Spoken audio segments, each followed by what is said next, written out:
was a five-star psychopathic. For sport.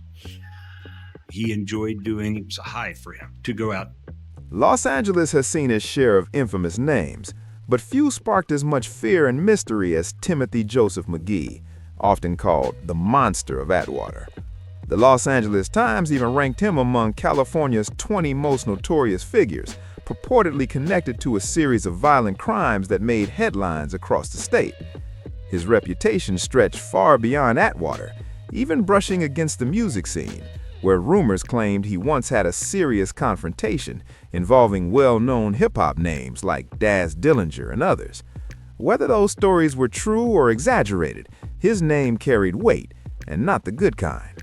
There was room for only one widow in Atwater Village. That was the sole reason that he executed Ryan Gonzalez. Born on April 27, 1973, Timothy "Tim" McGhee grew up deep in East LA, surrounded by the chaos and culture of his street scene. His father, who was of Scottish background, wasn't around much, so McGhee leaned heavily into his Mexican-American roots and the environment that raised him. As a kid, he picked up a couple of nicknames that followed him for life: Hudo for his lighter complexion, and Eskimo.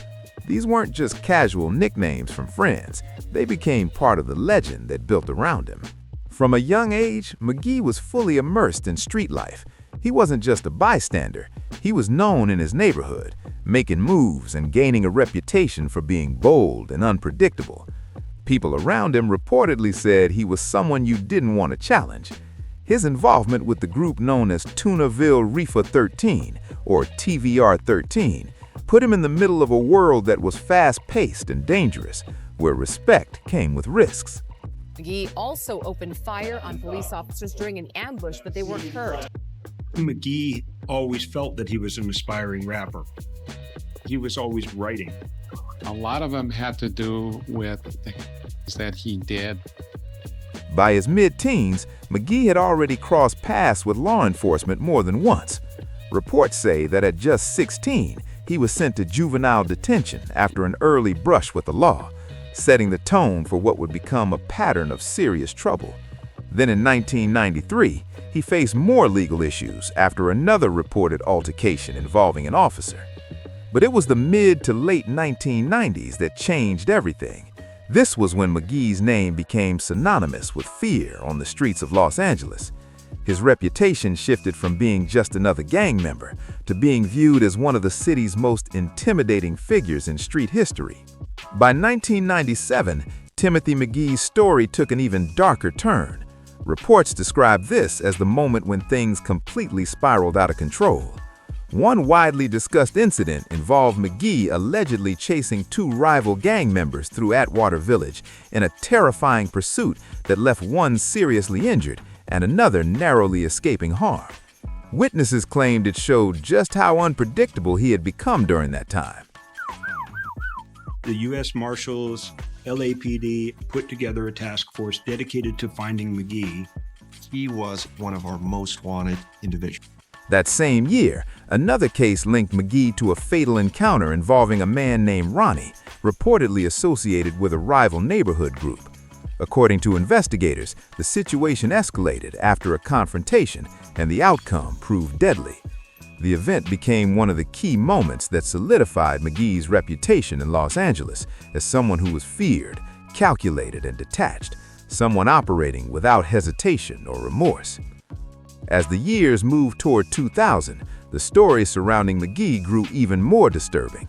Authorities believe his violence had expanded beyond typical gang rivalries.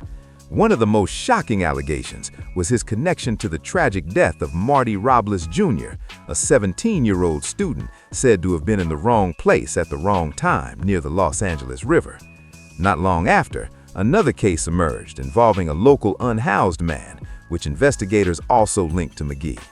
Reports stated that after these incidents, McGhee acted with an unnerving calm, further shaping his image as someone emotional. McGhee didn't operate like the usual street figure.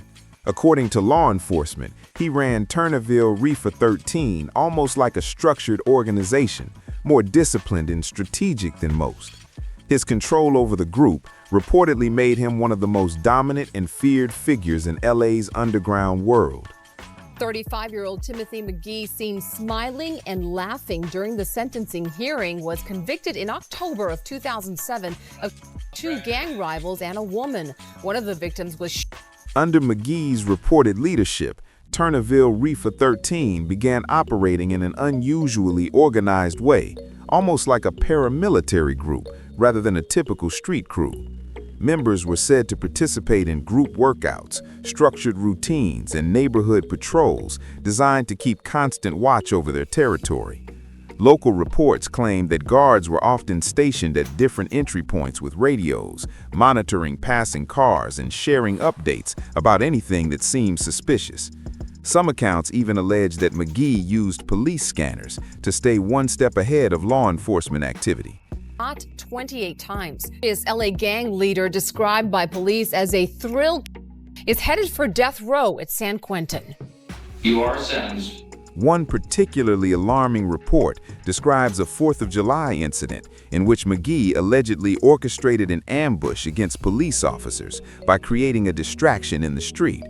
According to investigators, trash was thrown onto the road to slow down an incoming patrol car, leading to a dangerous confrontation when officers arrived on the scene.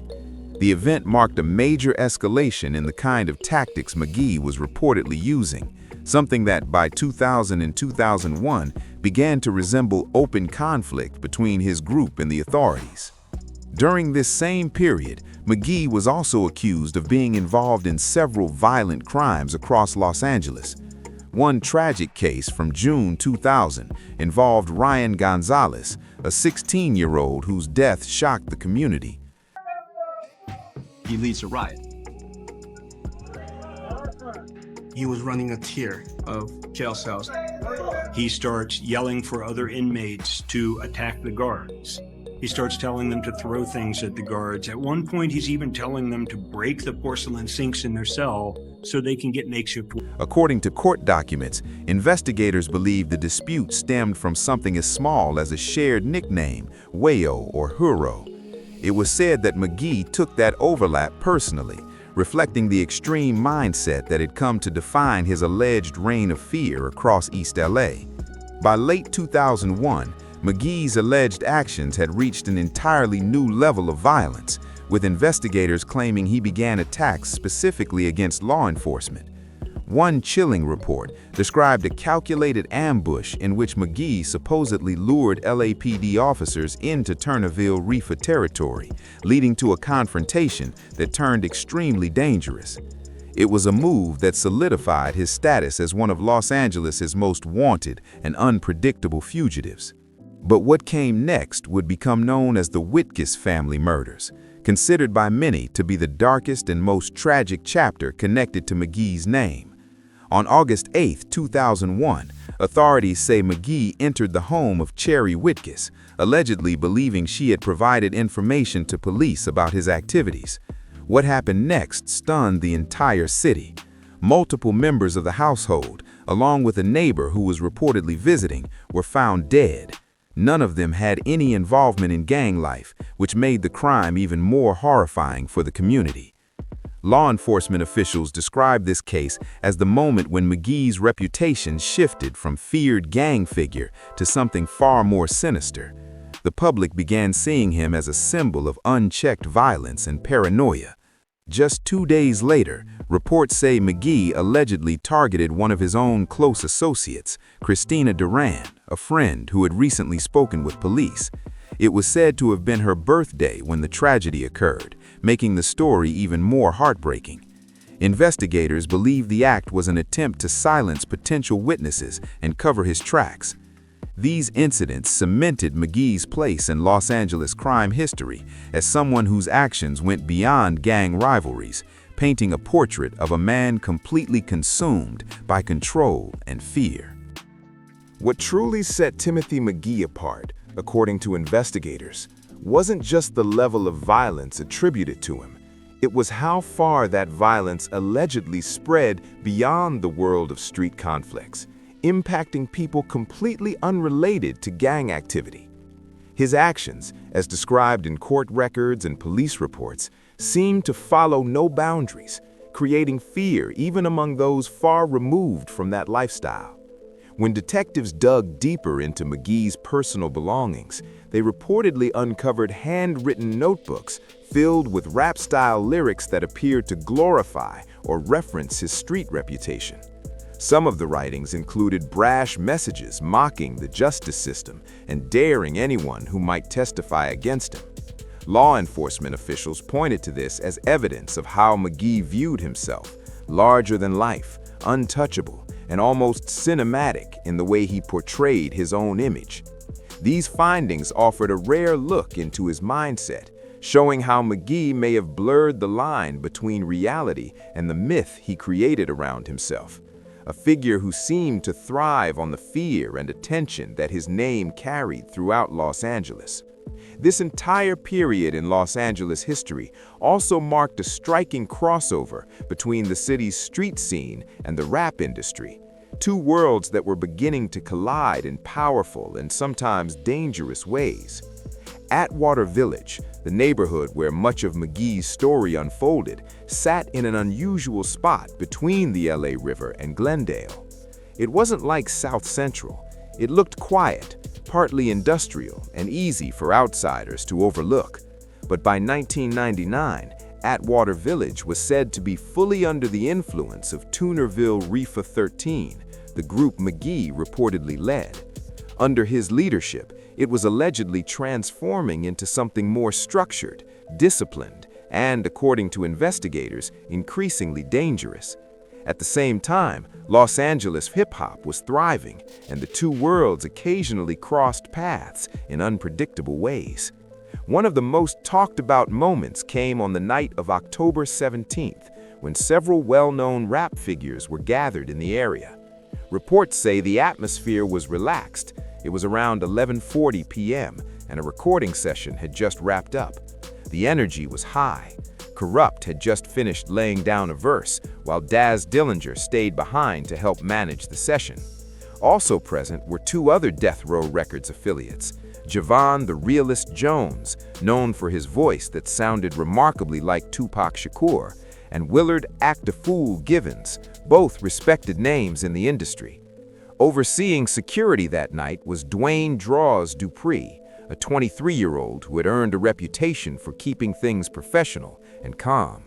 Dupree was known as someone who could navigate both the music world and the streets, someone who kept the peace when tensions ran high.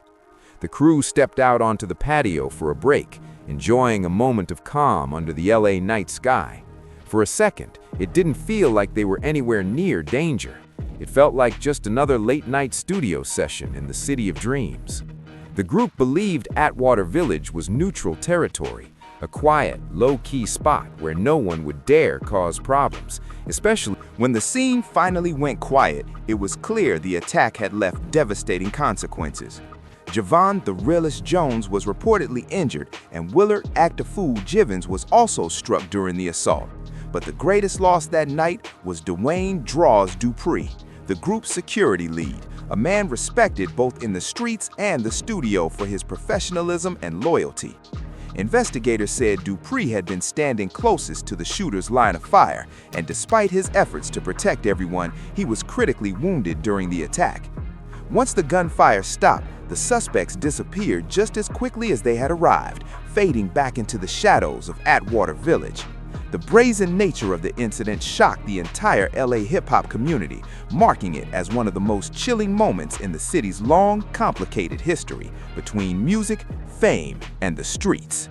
When police and emergency crews arrived at the studio that night, the scene was pure chaos. Flashing lights, shattered glass, and people scrambling for safety as sirens filled the air. Witnesses described confusion everywhere, with officers rushing to secure the area while paramedics worked to treat those who had been injured. Sadly, Dwayne Draws Dupree, just 23 years old, did not survive the attack. He was pronounced dead at the scene, in the very place where he had been standing guard to protect the artists he was hired to keep safe. His loss sent shockwaves through both the local community and the hip-hop world, where he was respected as someone who carried himself with professionalism and loyalty. At first, the story took a confusing turn. Both law enforcement and the media speculated that the shooting might have been connected to a diss track released by Kurupt, one that had named several other artists, including DMX and The Firm. At the time, tensions in the late 90s and early 2000s rap scene were known to get heated, and it wasn't unusual for musical rivalries to spill over into real-life disputes. However, that theory quickly fell apart. As investigators dug deeper into the evidence, the trail began to point somewhere else entirely, toward Timothy Joseph McGhee. Detectives began to suspect that the attack may have been part of a larger pattern of violence linked to McGhee's name, suggesting that this wasn't about music at all, but about something far more personal and territorial. The shift in focus completely changed the direction of the investigation, turning what was first thought to be a rap feud into one of Los Angeles' most alarming cases of organized street violence. Investigators later determined the motive had nothing to do with rap disputes. It was reportedly much deeper and more consistent with Timothy McGhee's usual behavior patterns. Authorities believe the attack may have been tied to territorial tensions in Atwater village, where McGhee was said to be extremely protective of his group's presence. According to reports, McGhee viewed the area almost like his own controlled zone, often reacting strongly to anyone he considered. Ironically, what finally led to his arrest wasn't a high-stakes chase, it was television. In February 2003, McGhee's case was featured on America's Most Wanted during the same episode that covered the Elizabeth Smart investigation. Millions watched, and one viewer in Bullhead City, Arizona, recognized him as the quiet man staying in a nearby mobile home. Authorities acted fast, and within 24 hours, a SWAT team surrounded the area. Expecting resistance, officers were shocked when McGhee calmly surrendered without incident.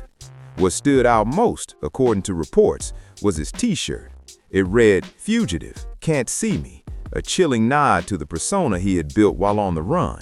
Even after his arrest, Timothy McGhee showed little concern about facing a lifetime behind bars.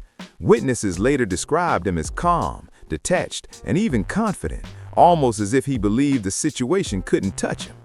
When his trial finally began in 2007, the atmosphere inside the courtroom was tense. Security was heightened, and witnesses were placed under strict protection due to fears of retaliation. Several reportedly struggled to testify, visibly shaken by the weight of the moment. Through it all, McGhee remained composed, maintaining the same quiet smirk that had become part of his public image. Observers said it seemed as though he viewed the trial as just another chapter in his story, not as punishment, but as a continuation of the larger-than-life persona he had built during his years on the run. During the trial, Deputy District Attorney Ho Chun presented a detailed case linking Timothy McGhee to several violent crimes, including the deaths of Ryan Gonzalez, Ronnie Martin, and Dwayne "Draws" Dupree. Prosecutors also introduced McGhee's own writings, which they said reflected pride in his criminal image and threats towards potential witnesses. Chun portrayed McGhee as someone driven by ego and control rather than loyalty or revenge, framing him as a man who thrived on intimidation.